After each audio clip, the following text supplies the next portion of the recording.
Comment trouver le prince charmant? C'est le dernier épisode de la série Demande-moi. Je te rappelle rapidement le contexte. Il y a 10 jours de ça, j'ai envoyé un mail à mes abonnés en leur demandant de me partager le challenge, leurs problématiques du quotidien sur lesquelles ils étaient, pour que je puisse les aider à travers des conseils que j'ai pu définir avec certains de mes clients ou des idées que j'ai moi-même pour qu'ils puissent avancer sur leurs problématiques. Aujourd'hui, j'ai sélectionné la demande de Lynn que j'ai choisie par rapport à son sujet, qui est relativement classique, l'amour, et aussi parce que le même jour, je sortais du supermarché où je faisais mes courses et je parlais de trouver le prince charmant avec la caissière avec qui j'échange régulièrement.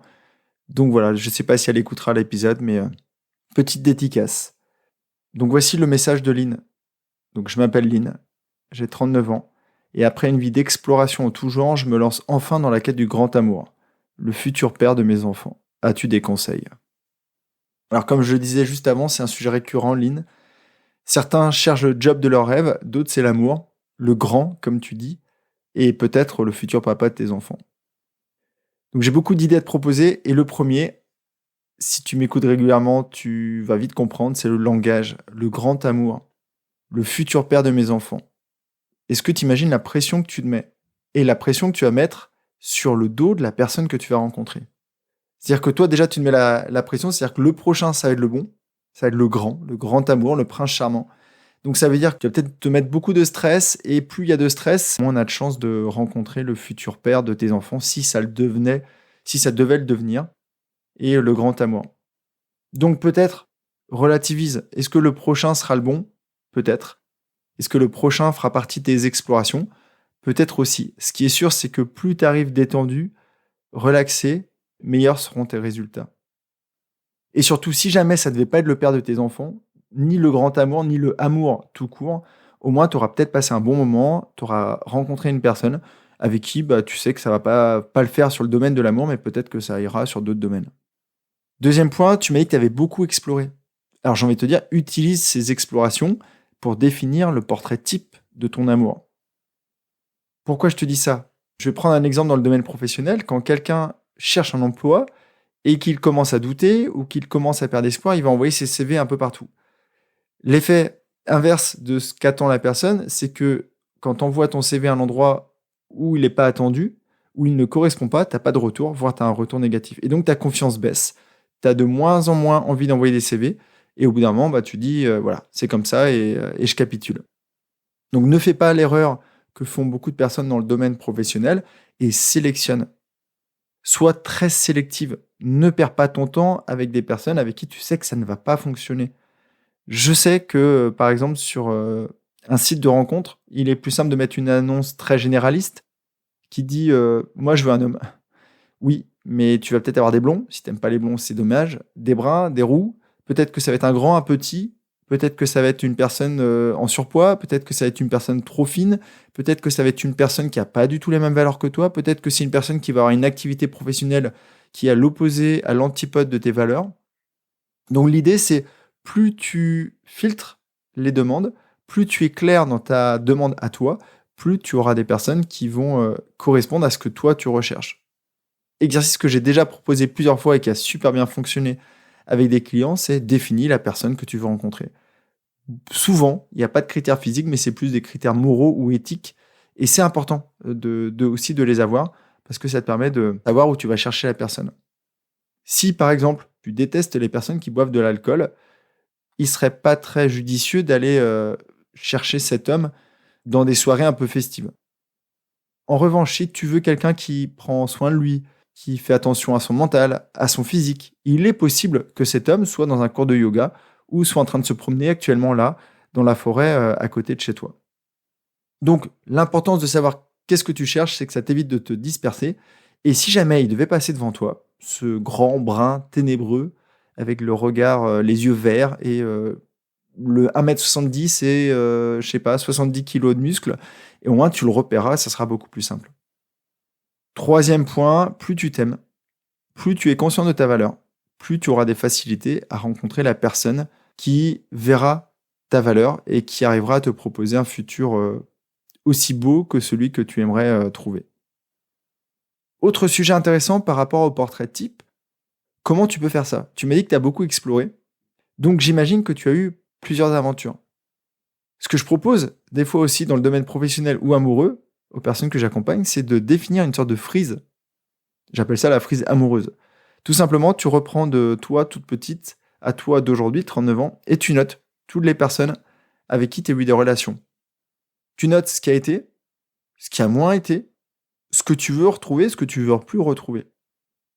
Double effet qui se coule. Premier effet, tu définis le portrait type, dont je t'ai parlé un peu plus tôt. Deuxième effet, tu vérifies que tu es en paix avec ton passé amoureux. Si par exemple, le Vincent que tu as rencontré il y a 15 ans, quand tu y penses, tu as une sorte de dégoût, ou tu es en colère, ou tu as de la rancœur, peut-être que ça vaudrait le coup d'utiliser cette opportunité pour le pardonner. Ou peut-être te pardonner de ce que tu lui as fait subir. Pourquoi je te dis ça? C'est qu'encore une fois, plus tu es en paix, plus tu es détendu, plus tu es à l'aise avec ton passé amoureux, plus ton futur amoureux sera beau. Je te donne un exemple. Si jamais le grand brun ténébreux avec le regard vert et tous les muscles passait devant toi, et tu flashes, et tu dis c'est peut-être l'homme de ma vie, et qu'il arrive, et qu'il te dit bonjour, je m'appelle Vincent, et que toi, Vincent, t'as tes yeux qui se mettent un peu, qui se remplissent de colère et de flamme, et ben ce beau grand brun ténébreux, il va partir en courant parce que tu vas lui faire peur. Tout ça parce que tu n'as pas réglé ton problème avec Vincent. Au moins, ça te permet d'être plus en paix, de réduire ton niveau de rancœur et d'avoir pardonné à des personnes qui ont traversé ta vie. Je réfléchis à voix haute pour savoir si j'ai d'autres idées qui me viennent comme ça. J'ai une dernière idée.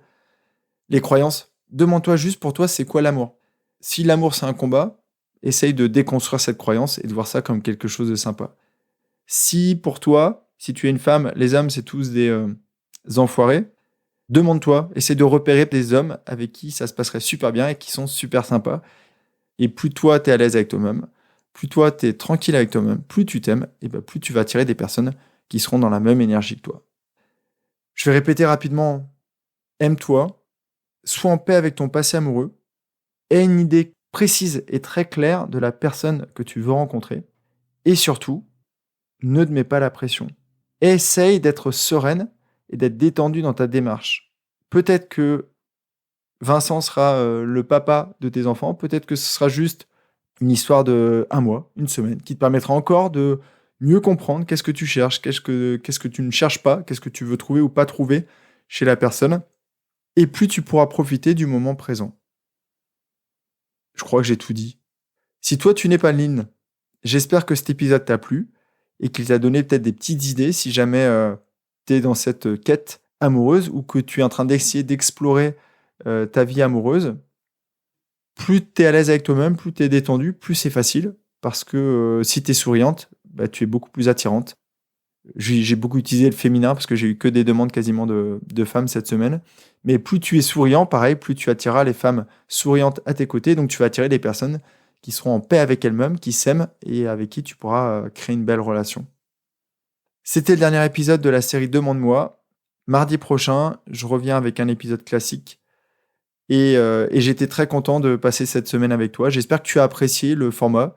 J'espère que tu as trouvé des petites billes, que ce soit dans les différents sujets qu'on a abordés cette semaine, à savoir la reconversion, la séparation amoureuse, la quête amoureuse aujourd'hui. On a parlé du HPI, la gestion de l'éducation des enfants, parce que c'est encore un vaste sujet. Tu vois, là, actuellement, je sors d'une séance avec un de mes clients et c'est encore un thème qui est revenu parce que quand on est papa ou maman, et qu'on aime ses enfants et qu'on n'est pas complètement OK au niveau des émotions, bah forcément les émotions jaillissent sur les personnes qui nous entourent. Donc j'espère que tu auras apprécié la série.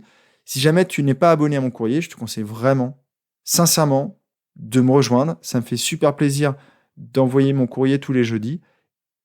En attendant, je t'envoie plein de belles ondes. Je vais, moi, de mon côté, aller me promener en pleine nature, histoire de profiter du soleil breton. Je te souhaite une superbe journée, prends bien soin de toi et à mardi. Bye bye.